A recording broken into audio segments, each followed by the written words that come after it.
Hello there everyone and welcome back to another video. I would just like to say before we get started, thank you so much for the positive responses to my first video and to my channel. Thank you so much to my friends and family, and also to those of you who I don't know personally that have found the channel. Welcome, and I hope you find this information helpful. So what I wanted to talk about today was something that was really confusing to me when I was going through the interviewing process of getting into college. So if you're not currently in the process of looking at getting into colleges, this video might not be for you, but it might still have some helpful information on it about portfolios.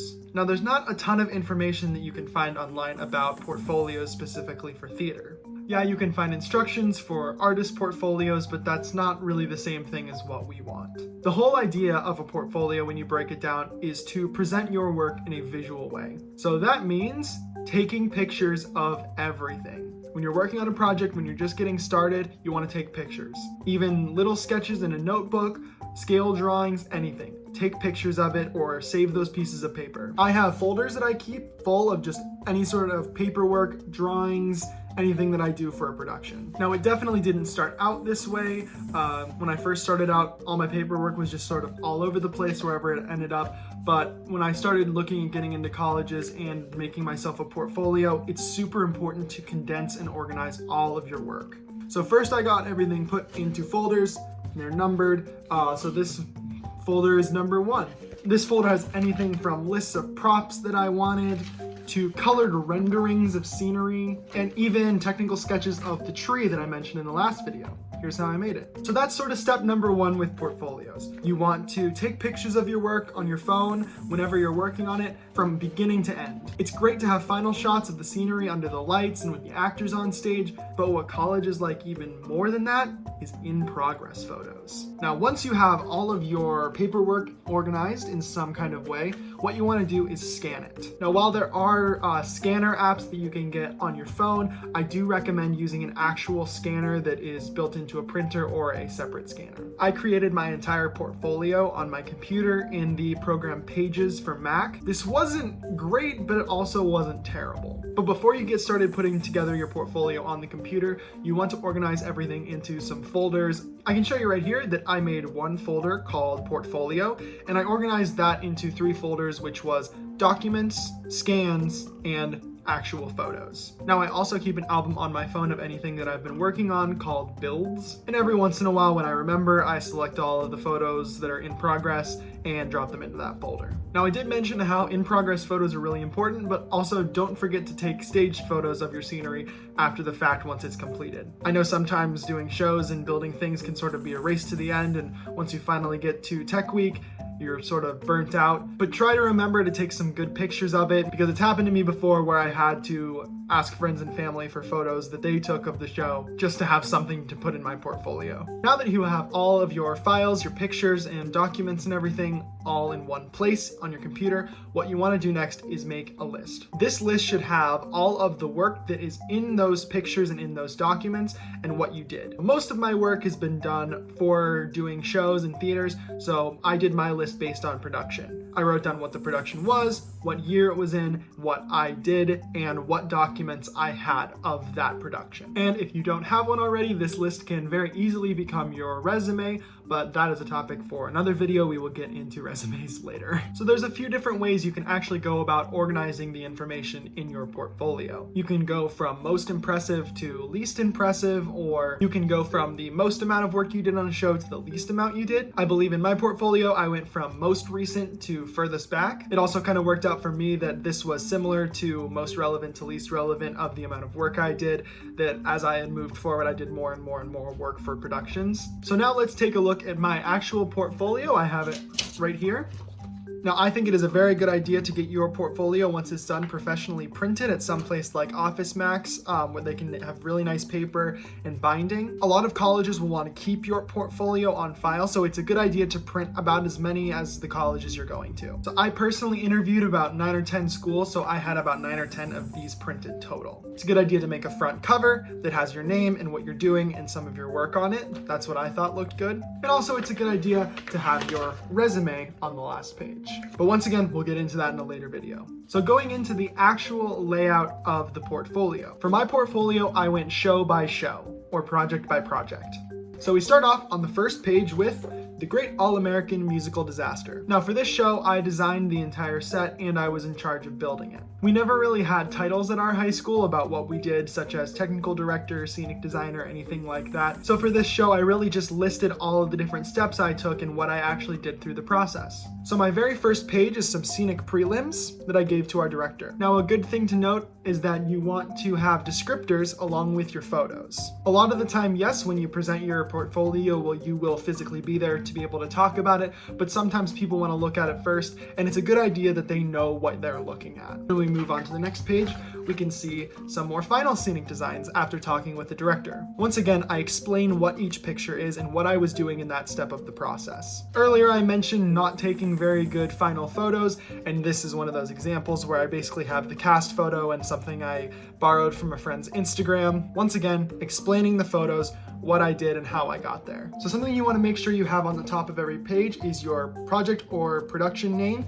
in the year. It would also probably be a good idea to add in your role, but since I didn't have specific roles listed, I didn't add them in my portfolio. Another good note, never be afraid to put something in your portfolio just because it doesn't look great. I had some working scenic designs that were never really super final that I just did on some graph paper. You can see they're very wrinkled, they're very dirty, but they got the job done and I included them anyways. There are even more on the next page, such as platform layout and the back wall framing. And even though they don't look great, they're what I actually use and they're part of my process.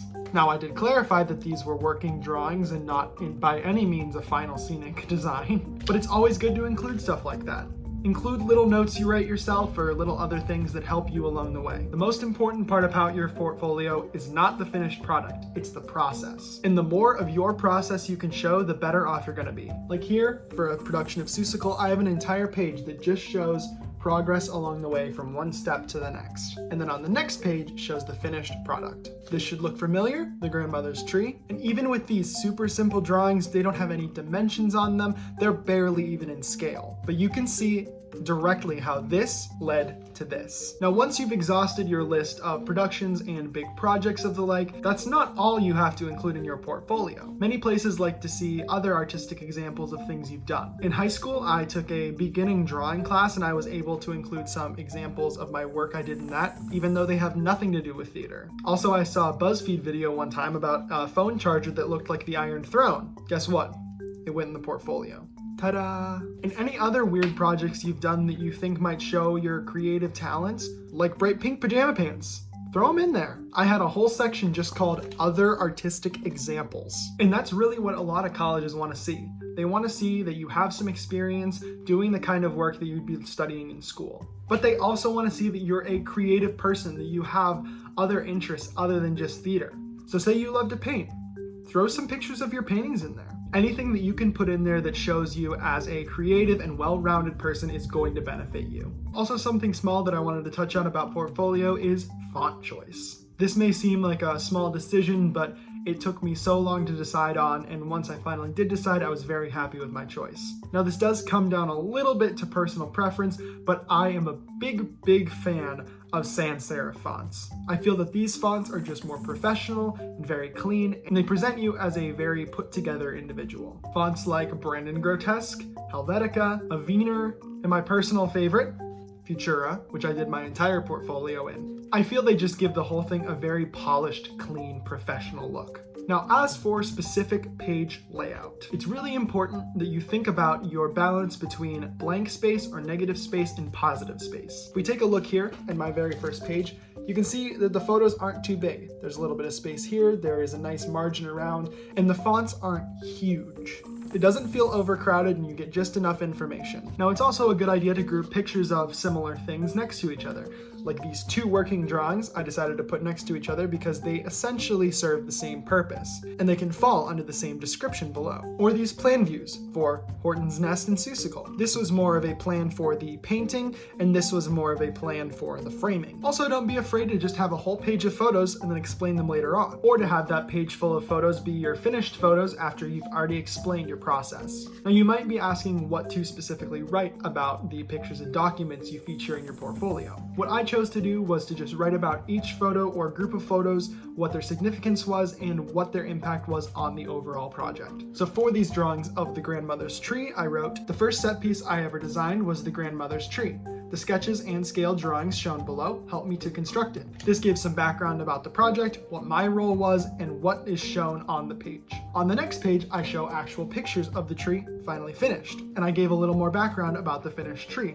I said that it stands 10 feet tall and is covered in chicken wire and muslin. I said that it can hold a person inside, and there's a scrim that covers the front opening so that they can only be seen when lit from within. And I made sure to demonstrate this in my photos to show myself standing inside the tree. The biggest thing to think about when writing descriptions is context. If you don't know what you're looking at and you take a look at the picture, what can the description tell you so you instantly understand what's going on? And when showing some of your other artistic examples, it's a good idea to just add a short little description like a graphite drawing based off of a picture of an eye, or a cell phone charger based off of the Iron Throne from Game of Thrones, and then giving a little bit of background into how it was constructed. Adding these descriptors also will give your interviewer something to ask you about later on in your interview, which we'll also be covering in another video coming up soon. You want the descriptions to give a basic amount of information that you can then elaborate on later when you're actually meeting with the person face to face. So remember, if you have a big project, don't be afraid to take up a few pages to fully explain your process of working through this project. But also, don't be afraid to make multiple versions of your portfolio. Some colleges have different requirements and different things that they want to see from students. So check the school's website beforehand, and I recommend making an Excel sheet with everything that every college requires. In terms of keeping yourself organized through getting into college,